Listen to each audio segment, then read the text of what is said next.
안녕하세요. 서울에서 살고 있는 42세 여성입니다. 저는 오늘 천륜을 저버린 짐승 같은 인간들이 저지른 끔찍한 짓을 여러분들에게 털어놓으려고 글을 올립니다. 2년 전의 일이지만 그때의 기억이 마치 어제 일처럼 생생하게 기억이 나고 아무리 애를 써도 잊을 수가 없습니다. 양의 탈을 쓴 늑대라는 말처럼 언제나 밝게 웃으며 착하게만 보였던 사람이 마음속에는 추악한 비밀을 숨기고 있다는 걸 알고 몸소리가 쳐지도록 놀라고 말았습니다. 어떻게 사람이 그런 지독하고 끔찍한 생각을 할 수 있는지 도저히 이해를 할 수가 없을 지경이에요. 차마 제 입으로 말하는 것조차 무서워서 숨기고 있었는데 오늘은 가슴속에 품고 있던 끔찍한 기억을 모두 꺼내서 여러분들에게 들려드리려고 마음먹었습니다. 아마 제 이야기를 들으시면 어떻게 이런 일이 가능할지 차라리 지어낸 이야기일 거라고 생각하실지도 모르겠어요. 하지만 여러분들이 믿든 그렇지 않든 제가 겪은 일이라는 걸 먼저 밝히고 사연을 시작하겠습니다. 제가 대학 3학년이 되었을 때였어요. 같은 과에 들어온 신입생이 저를 좋다고 죽자고 쫓아다니는 겁니다. 저는 연하남에게는 관심이나 흥미가 없어서 무시했는데 그는 누나가 아니면 죽어버릴 거라는 협박성 발언까지 하면서 저를 애완견처럼 졸졸 따라다녔습니다. 정경호라는 남학생이었죠. 처음에는 하는 짓이 당돌하고 귀여워서 저러다 말겠지라고 생각했는데 날이 갈수록 정도가 점점 심해졌어요. 술자리에서도 다른 선후배들을 제치고 기어이 제 옆에 앉아서 다른 사람들의 눈살을 찌푸리게 만들었어요. 저와 같이 듣는 교양 과목 시간에도 늘 제 옆에 찰싹 붙어 앉았어요. 제가 떨어져 앉으라고 정색을 하고 말해도 경호는 막무가내였죠. 싫어. 난 누나가 너무 좋고 누나를 사랑한단 말이야. 경호는 다른 학생들이 있는 강의실 안에서 큰 소리로 저를 사랑한다고 말하는 바람에 부끄러워서 얼굴이 화끈 달아오르게 만든 적이 여러 번이었어요. 경호는 저에 대한 집착이 대단해서 제가 가는 곳이라면 화장실만 빼고 어디든지 따라다녔어요. 그래서 제가 가입한 동아리에도 들어왔죠. 동아리방에서 경호를 만나자 저는 그를 따로 불러서 조용하지만 진지하게 제 솔직한 마음을 말해주었어요. 경호야, 이제 그만 따라다녀. 내가 몇 번이나 말했잖아. 나는 너랑 사귈 생각이 전혀 없어. 그러니까 괜히 헛고생하지 마. 나는 말이야 10번 찍어서 안 넘어가는 나무는 없다는 말을 믿어. 누나도 분명히 나를 좋아하게 될 테니까. 너 정말 이럴래? 싫다는데 왜 귀찮게 굴어? 제가 소리를 지르자 지나가던 동아리 회장이 저희들이 다투는 소리를 듣게 되었어요. 동아리 회장은 제 여자 동기였어요. 네가 경호 때문에 힘들어한다는 소리 얼핏 들었어. 자세하게 말해봐. 왜 그래? 저는 회장에게 스토커처럼 저를 따라다니는 경호 때문에 노이로제에 걸릴 지경이라고 솔직하게 털어놓았죠. 그렇구나. 그럼 내가 경호 만나서 잘 타일러 볼게. 며칠 뒤에 회장은 경호를 따로 만났어요. 그리고 저를 카페로 데리고 갔어요. 회장은 긴 한숨부터 내쉬었죠. 효정아, 경호 고집이 장난이 아니야. 2시간이 넘게 타일렀는데 죽어도 너를 포기 못하겠다고 하더라. 내 생각에 방법은 하나밖에 없어.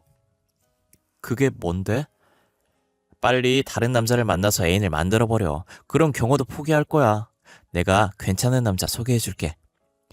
그녀는 자기 오빠의 친구를 소개해 주었어요. 그냥 가벼운 마음으로 기대감 없이 만났는데 그는 얼굴도 잘생기고 여자에 대한 배려심도 많은 다정다감한 남자였어요. 저는 한 번의 만남으로 그에게 끌리게 되었어요. 그리고 회장은 경호 귀에 들어가도록 제가 연애를 시작했다는 소식을 퍼뜨렸어요. 그런데 경호는 전혀 뜻밖의 말을 했어요. 누나, 골키퍼 있다고 골이 안 들어가는 건 아니잖아. 오히려 경쟁자가 생기니까 승부욕이 더 불타올라. 두고 봐. 누나는 반드시 나랑 결혼하게 될 테니까. 제 계획은 완전히 빗나가고 말았어요. 경호는 선배와 제가 데이트를 하는 곳에 어김없이 나타났어요. 제게 사정을 들은 선배도 경쟁자가 있으니 재미있다고 웃으며 넘겼는데 나중에 선배도 경호가 얼마나 지독한 독종인지 알게 되었어요. 스토커처럼 집요하게 저희들을 감시하면서 따라다니자 경호의 방해에 짜증이 난 선배는 경호와 말다툼을 하다가 멱살잡이까지 하게 되었어요. 그래도 경호는 저희들을 따라다니면서 방해를 했고 거기에 질려버린 선배가 먼저 손을 들고 말았어요. 효종아, 우리 그만 만나자. 난 찰거머리 같은 놈이 붙어있는 여자랑 사귀고 싶은 생각이 없어. 경호 덕분에 저는 처음으로 시련의 아픔을 맛보게 되었어요. 머리끝까지 화가 나서 경호한테 먼저 만나자고 했어요. 아니, 누나가 웬일이야? 먼저 나를 만나자고 하더니 이제 나를 받아주기로 한 거야? 영문도 모르고 달려온 경호는 좋아서 해벌쭉 웃었어요. 하지만 저는 그를 노려보면서 뺨을 갈겨버렸습니다. 너, 내가 분명히 경고하는데 앞으로 내 눈앞에 나타나지 마. 만약에 그러면 나 죽어버릴지도 몰라. 미친 자식. 기습적으로 뺨을 맞은 경호는 얼굴이 굳어지더니 고개를 숙였어요. 그리고 한동안 학교에도 나오지 않았습니다. 이제 정신을 차리고 저를 포기했다고 생각하고 마음을 탁 놓았는데 그게 아니었어요. 얼마 후에 친구들과 기분 좋은 술자리를 마치고 밤늦게 집에 돌아왔어요. 그런데 집 앞에 웬 남자가 앉아 있었어요. 바로 경호였죠. 그를 보는 순간 저는 심장이 얼어붙는 것 같았어요. 누나, 우리 잠깐만 얘기 좀 해. 왜 이래? 난 너랑 할 말 없어. 저리 비켜. 저는 경호를 밀어버리고 다급하게 집 안으로 도망치듯이 들어갔어요. 그때부터 매일같이 집 앞에 진을 치고 저를 기다리는 경호 때문에 저는 집에 들어가지도 못하고 친구 집을 전전하기도 했어요. 그러니 부모님들도 그런 사실을 알게 되셨고 스토커에게 시달린다고 경찰에 신고를 했지만 출동한 경찰들은 그냥 좋아서 따라다니는 것뿐이었고 제게 물리적인 폭력이나 협박을 가하지 않아서 처벌하기가 난감하다면서 그냥 돌아갔어요. 상황이 이 지경이 되자 제 친구 동아리 회장은 이제 그만 경호를 받아주는 게 어떠냐는 말까지 했어요. 효정아, 웬만하면 경호하고 사귀어봐. 애가 귀엽고 착하잖아. 싫어. 난 연하는 죽어도 상종 안 한다고. 내가 넓은 마음으로 너한테 양보할게. 어머, 난 덩치가 있고 듬직한 남자가 좋아. 경호처럼 삐쩍 골아먹은 남자는 딱 질색이야. 사실 경호는 외모가 여자들에게 호감형은 아니었어요. 그날도 경호는 집 앞에서 저를 기다리고 있었어요. 경호야, 너 정말 이럴래? 내일도 찾아오면 학교 그만두고 아무도 모르는 곳으로 이사가 버릴 거야. 나는 너랑 사귈 생각 없다니까? 누나, 나는 누나가 아니면 세상 어떤 여자도 싫어. 누나 정말 사랑해. 한 달만 나랑 사귀자. 그래도 싫으면 더 이상 귀찮게 안 할게. 제발 부탁이야. 그때 건장한 남자가 나타나서 경호의 멱살을 움켜쥐었어요. 이 자식이 어디서 겁도 없이 여자를 희롱하고 있어. 너 오늘 뜨거운 맛 좀 봐. 왜 이러세요? 제 사촌 오빠였어요. 중학교 때부터 유도 선수 생활을 하다가 지금은 실업 유도팀의 코치로 활동하고 있었죠. 얼마 전에 외가로 간 엄마가 날마다 집까지 찾아와서 저를 괴롭히는 정신병자 불량배 같은 놈 때문에 미치겠다고 하소연을 했고 그 말을 들은 사촌 오빠가 자기한테 맡기라고 했답니다. 사촌 오빠는 단단히 벼르고 있었는데 그날 딱 걸렸던 거예요. 경호는 사촌 오빠에게 멱살이 잡혀서 인적이 없는 골목으로 질질 끌려가서 정말 복날 개 맞듯이 맞았어요. 저러다가 사람 하나 잡겠다는 생각이 들어 겁이 난 제가 오빠에게 사정을 하며 말렸지만 경호는 이미 얼굴이 엉망이 되어 있었어요. 너 한 번만 더 효정이한테 찝쩍거리면 정말 이번 생은 마감하고 다음 생을 기약할 각오해. 알았어? 사촌 오빠가 간 다음에 온몸이 만신창이가 되어서 골목에 쓰러져 후늦게 오는 경호를 보니 마음이 짠해졌어요. 저는 경호를 부축해서 일으켰고 근처 공원으로 가서 벤치에 나란히 앉았습니다. 너 내가 그렇게 좋아? 난 누나를 처음 봤을 때부터 다른 여자는 전혀 눈에 들어오지 않았어. 정말이야, 누나만 보인다고. 그런데 왜 내 마음을 몰라주는 거야? 왜? 그의 눈물을 보는 순간 제가 뭐 대단한 여자라고 순진하고 착한 남자 가슴에 못을 박겠는가라는 생각이 들었어요. 좋아. 네 말대로 딱 한 달만 우리 진지하게 사귀어보자. 정말이야? 그래. 오늘부터 1일이야. 고마워, 누나. 정말 고마워. 그때부터 캠퍼스 커플이 되었고, 약속한 한 달 뒤에 저는 그를 제 남편으로 받아들이게 되었어요. 졸업 후에 성적이 괜찮았던 남편은 이름만 대면 알만한 대기업의 공채에 당당하게 합격했고, 저희들은 몇 달 뒤에 결혼식을 올리게 되었어요. 결혼을 약속한 뒤에 저는 남편에게 노총각 형이 있다는 걸 알게 되었습니다. 남편과는 10살이나 차이가 나서 곧 40을 바라보는 노총각이었죠. 그는 회계사로 일하고 있었어요. 연애를 하는 동안 남편은 자기 집안에 대해서 말을 별로 하지 않았고 형이 있다는 말은 전혀 하지 않았어요. 거기에는 이유가 있었습니다. 남편은 어린 시절부터 형에게 묘한 열등감을 가지고 있었다고 합니다. 형은 뭐든지 나보다 잘했어. 그래서 늘 비교당했는데 난 그게 싫었어. 키도 작고 약골인 남편과는 정반대로 키도 제법 컸고 수년간 헬스클럽을 다니면서 몸 관리를 해서 탄탄한 근육질에 균형 잡힌 체격이었어요. 게다가 회계사라는 1등 직업까지 갖추고 있었으니 어디에 내놔도 여자들이 군침을 흘리면서 줄을 설 정도로 남편감으로는 최고로 꼽을 조건을 두루 갖춘 남자였어요. 그런데 아직 변변한 연애 한 번 하지 못하고 미혼으로 남아있다는 게 이해가 되지 않았죠. 한 번은 제가 조심스럽게 결혼을 못한 이유를 물어보았는데 그는 못한 게 아니라 안 하고 있는 거라고 했어요. 여자에 별로 흥미도 없고 회계사 일에 너무 바빠서 연애를 하는 걸로 시간을 낭비하고 싶진 않아요.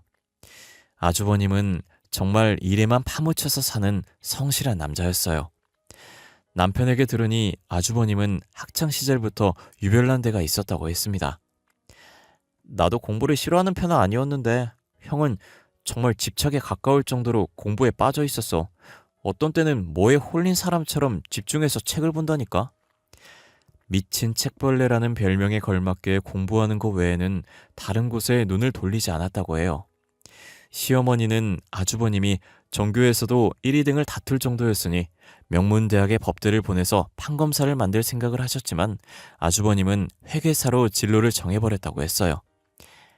경민아, 회계사도 좋지만 네 실력이면 충분히 판검사가 가능하잖아?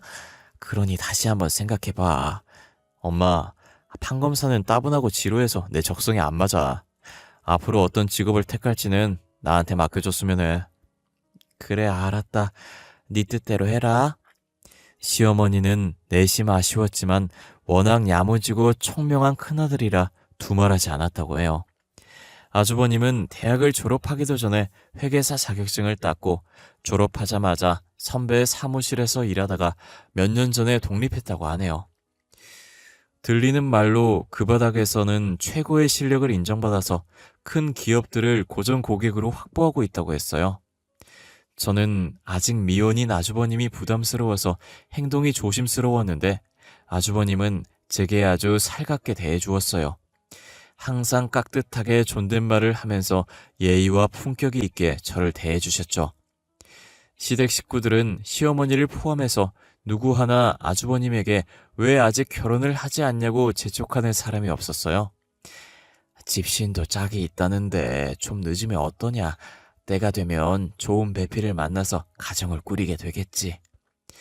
시어머니는 전혀 조바심을 내지 않고 느긋하셨어요.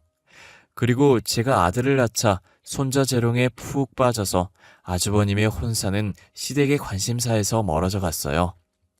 그렇게 1년이 더 지나서 아주버님이 미혼을 넘긴 다음에 시어머니의 말처럼 아주버님에게 여자가 생겼습니다.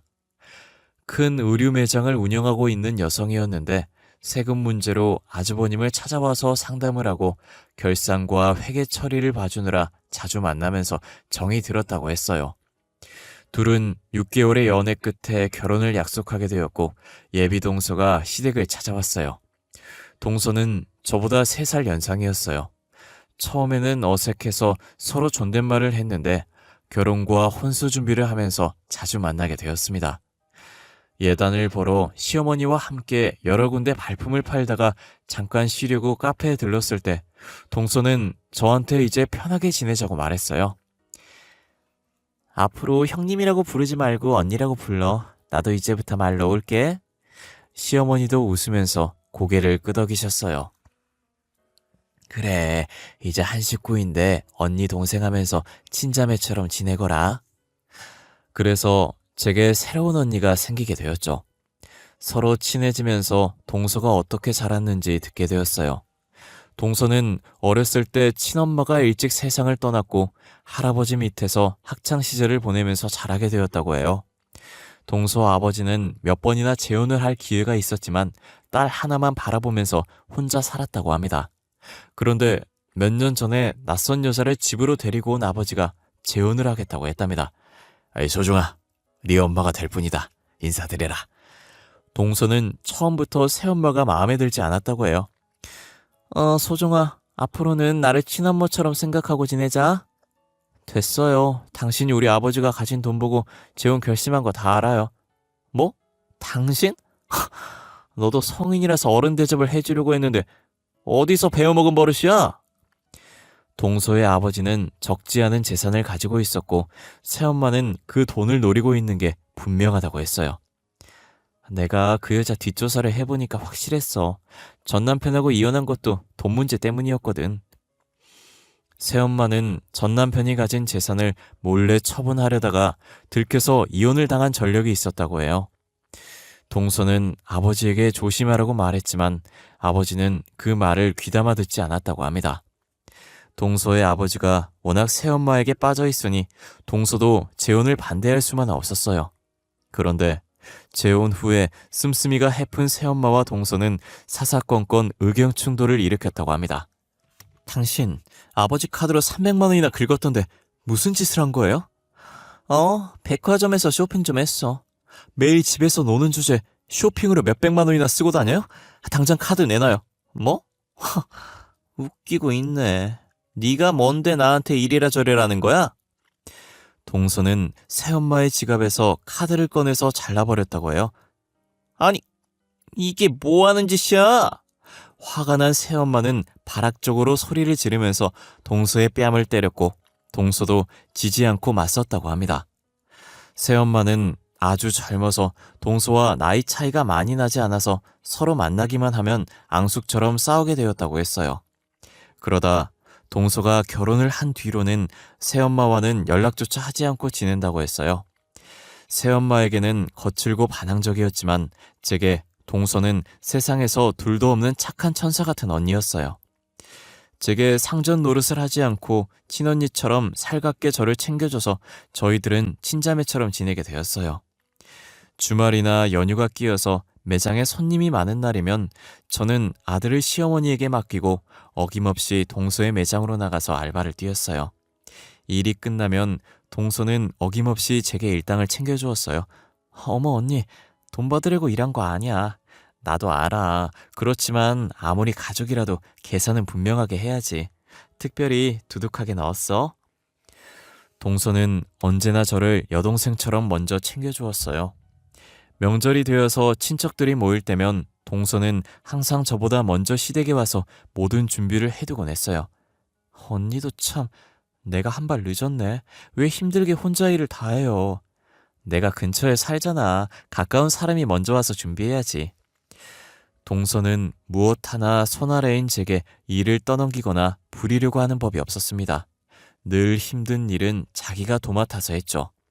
외동딸인 저는 형제 없이 외롭게 자라서 언니 같은 동서에게 더 정이 많이 갔어요. 저는 동서에게 모든 걸 의지하면서 친언니처럼 기대게 되었어요. 얼마 후에 동서의 아버지가 갑자기 세상을 떠나고 말았어요. 2년 전에 대장암 판정을 받고 수술을 받았지만 다시 재발해서 다른 장기로 전이가 일어났다고 했어요. 항암 치료를 계속했지만 나아지지 않다가 결국 세상을 떠나신 거죠. 저는 갑자기 큰일을 당한 동서의 슬픔을 위로해주면서 장례에 관한 모든 준비를 도왔어요. 그리고 장례식장에서 동서의 새엄마와 첫 대면을 하게 되었습니다. 여러 차례 성형의 흔적이 보이는 얼굴과 짙은 화장, 그리고 뱀처럼 매섭고 얼음처럼 싸늘한 느낌이 드는 눈매에서 저는 그녀가 예사로운 여자가 아니란 느낌을 받았어요. 제 눈에도 동서가 말한 대로 돈이라면 환장을 하고 달려들 여자로 보였으니까요. 장례를 마치고 동서는 제가 도와준 덕분에 무사히 장례를 마칠 수 있었다고 고마워했어요. 효정아, 고마워. 네 덕분에 아버지를 무사히 보내드릴 수 있었어. 아니에요. 언니가 제게 해준 거에 비하면 아무것도 아니죠. 이제 마음을 다잡고 웃으며 살아요. 그래, 이제 나한테는 너밖에 없어. 동서는 밝게 웃으면서 제 손을 꼭 잡았습니다. 그런데 보름이 지난 어느 날 동서가 흔적도 없이 사라져 버렸어요. 아주버님은 매장을 마치고 집으로 오는 중이라는 전화를 마지막으로 연락이 끊어졌다고 했어요. 아주버님은 동서의 지인들에게 연락을 해봤지만 아는 사람은 아무도 없었어요. 경찰에 실종 신고를 하고 저와 시댁 식구들이 총동원되어서 며칠 동안 백방으로 수소문했지만 동서의 행적은 묘연했습니다. 여보, 아직도 형수님 소식은 없어? 없어. 경찰에서도 최선을 다해서 찾는 중이라고만 해. 어떡해. 내일 내가 초등학교부터 대학까지 인맥이 닿는 동창들을 통해서 형수님 행방을 찾아볼게. 벌써 열흘이 지났어. 나는 걱정이 돼서 잠도 못 자겠어. 이대로 손 놓고 있다가는 내가 미쳐버릴 것 같아. 그럼 어떻게 하려고 그래? 내일부터 길거리에 나가서 전단지라도 돌려야겠어. 남편은 그러지 말고 며칠만 더 기다려보자고 했지만 저는 한시가 급하다는 생각을 하고 사람을 찾는다는 전단지를 만들어서 무작정 거리로 나가서 뿌리기 시작했습니다. 거의 일주일 동안 좋게 몇만 장의 전단지를 돌렸지만 제보를 해오는 사람은 한 명도 없었어요. 시간이 지나면서 아주버님은 거의 폐인 상태가 되었어요. 사무실에 출근을 하지 못하는 건 물론이고 집에 틀어박혀서 밥도 먹지 않고 술만 마셨어요. 그냥 두면 아주버님에게도 무슨 일이 날 것 같아서 저는 매일같이 동서의 집에 들려서 아주버님의 끼니를 챙기고 청소며 집안을 했어요. 아주버님이라도 기운을 차려야죠. 이렇게 넋놓고 술만 마시면 어떡해요. 정말 폐인 되겠네요. 나도 이러면 안 된다고 생각하지만 자꾸 이상한 생각이 들어서 맨정신으로는 도저히 견디지를 못하겠어요. 그 마음 알아요. 하늘이 무너져도 희망을 버리면 안 되는 거예요. 자, 어서 식사하고 정신 차리세요. 재수씨, 정말 고마워요. 아주버님은 제가 끈질기게 권하자 겨우 수저를 들었어요. 제가 매일같이 찾아가서 식사를 챙기며 수발을 들자 아주버님은 술을 끊고 마음을 단단히 먹겠다고 약속했어요. 재수씨, 이제 모질게 마음 먹었어요. 술 끊고 사무실에도 다시 출근할 테니까 이제 걱정하지 말고 오지 마세요. 아니에요. 전 괜찮으니까 부담 가지지 마세요. 하지만 아주버님은 한사코 집에 오지 말라고 했어요. 그래서 일주일 정도 들리지 않았어요. 그러다 아주버님이 걱정이 되어서 집에 갔어요. 그날 저는 아주버님의 집에서 너무나 충격적이고 경악스러운 장면을 목격하고 말았습니다. 현관 비밀번호를 알고 있어서 문을 열고 들어가니 안방에서 아주버님과 여자의 목소리가 들렸어요. 저는 손님이 왔다고 생각하고 그냥 돌아서 나가려는데 밖으로 들리는 여자의 말을 듣고 소름이 쫙 끼치면서 얼어붙고 말았어요. 자기야, 그 여자가 또 찾아오는 거 아니야? 아니야, 내가 일주일 전에 앞으로 오지 말라고 확실하게 말아뒀으니까 걱정 안 해도 돼. 그동안 연기하느라고 나도 힘들었어. 조금만 더 참아. 이제 준비가 거의 다 됐어. 그 여자가 서류에 사인만 하면 20억이란 돈이 생기는 거야. 언제 작전 개시할 거야? 이틀 뒤에 펜션으로 가서 그 여자 족치자. 순순히 말을 안 들으면 적당히 손을 봐줘야지. 좋아. 돈을 챙기고 나면 우리 미국으로 튀자. 곧 빚쟁이들이 들이닥치면 경호랑 엄마도 10억이 넘는 빚을 지고 있다는 걸 알게 될 테니까. 미국? 너무 좋아. 두 번째 인생을 시작하기에 딱 좋은 곳이야. 사랑해, 자기야. 동서 새엄마의 목소리였어요. 저는 입술이 파르르 떨렸고 심장이 터질 듯이 요동치고 다리가 후들거렸지만 억지로 집을 빠져나왔습니다. 어떻게 이런 일이 있을 수 있는지 제 귀로 들었지만 믿을 수가 없었어요. 아주버님과 동서의 새엄마는 제가 모르는 곳에서 동서를 가둬놓고 있는 듯 했어요. 아마 돈 때문이겠죠. 그리고 더 충격적인 사실은 유능하고 잘 나가는 회계사로 생각했던 아주버님에게 10억이라는 거액의 빚이 있던 겁니다. 아주버님은 우연히 카지노에 들렀다가 그만 도박에 중독되어 버렸던 거예요. 그 사실을 시댁 식구들은 까맣게 모르고 있었어요. 그날 밤 한숨도 자지 못하고 어떻게 해야 할지 고민을 했어요. 일주일 뒤면 그들은 동서를 감금한 곳으로 가서 그녀에게 무슨 험한 짓을 저지를지 모르는 일이었어요. 하지만 남편이나 시어머니에게 말할 수는 없었습니다. 이런 엄청난 사실을 들으면 아마 시어머니는 그 자리에서 혼절해 버리실 테니까요. 남편에게 털어놓고 도움을 받을까 생각도 했는데 자칫 아주버님이 눈치채고 일을 그르칠 수 있어서 제가 직접 해결하기로 마음먹었습니다. 시간이 없으니 서둘러야 했어요. 다음날 경찰서로 달려가서 제가 녹음한 파일을 증거로 들이밀었어요. 이틀 뒤 그들은 같이 차를 타고 출발했는데 목적지는 강원도였어요. 저는 형사와 같이 동행하면서 은밀히 그들을 따라갔죠. 펜션에 도착한 형사들은 그 인간들을 덮쳤고 펜션 지하실에 처참한 몰골로 쓰러져 있던 동서를 찾아냈어요. 언니, 이게 무슨 일이에요? 언니 정신 차려요. 여정아, 그것들이 나를 죽이려고 아버지 유산 때문이야. 동서는 보름이 넘게 갇혀 있어서 탈진해서 거의 정신이 나가 있었어요. 동서는 구급차에 실려서 병원으로 갔고 형사들은 인간 쓰레기 같은 짓을 저지른 그것들의 손에 수갑을 채웠습니다. 특수감금과 공갈협박 혐의라고 했어요. 그것들은 동서가 물려받은 유산을 노리고 작당을 해서 강원도 펜션으로 여행을 가자고 꼬드겨서 지하실에 동서를 가둬버린 것이었어요.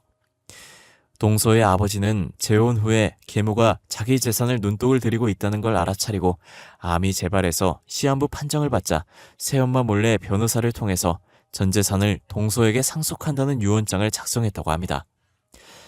동서의 아버지가 세상을 떠나고 뒤늦게 그 사실을 알아차린 새엄마는 아주버님과 작당을 해서 동서를 강원도 펜션에 여행 가자고 유인한 다음에 수면제까지 준비한 것이었죠.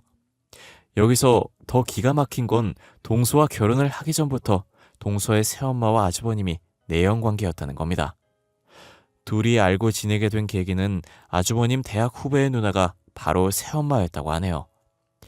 우연히 대학 후배와 만나서 술을 마시는 자리에 그녀가 합석을 하게 되었고 첫 만남에서 불꽃 같은 느낌이 통한 둘은 비밀리에 만나면서 불륜을 저질렀던 거죠. 그녀는 어처구니없게도 자기 애인이었던 아주버님에게 의붓딸인 동서를 소개해주고 결혼까지 시켰던 겁니다. 그때는 동서가 출가 외인이 되면 동서 아버지의 재산은 전부 자기 차지가 될 거란 계산을 했는데 모든 게 틀어져 버린 것이었죠. 나중에 모든 걸 알게 된 시어머니는 한참 동안 넋이 나간 표정으로 멍하니 계시다가 제 손을 잡고 고맙다고 하셨어요. 아휴, 믿는 도끼에 발등을 지켜도 분수가 있지. 경민이 그놈이 이런 처참한 짓을 저지르다니. 너 아니었으면 큰애가 험한 꼴을 당할 뻔했구나. 고맙다. 동서는 병원에서 건강을 완전히 회복하고 퇴원을 한 다음에 매장을 저와 같이 운영하고 있어요. 일하던 매니저가 그만두자 동서는 제게 옆에 있어달라고 간청을 했어요. 효정아, 너밖에 믿을 사람이 없어서 그래. 혼자 있으면 불안하고 무서워서 그래. 알았어, 언니. 내가 항상 지켜줄게. 저는 오늘도 언니의 곁에서 든든한 동료이자 동생이 되어서 그녀가 당한 정신적인 충격과 고통을 달래주면서 열심히 살고 있습니다. 어떤 이유로도 사람이라면 누구나 지켜야 하는 도리를 저버리는 순간 인간이 아니라 추악한 짐승이 되어버린다는 사실, 여러분들도 꼭 기억하시기 바랍니다. 끝까지 들어주셔서 감사하고 언제나 좋은 일만 여러분들과 함께하기를 바라면서 글을 마치겠습니다.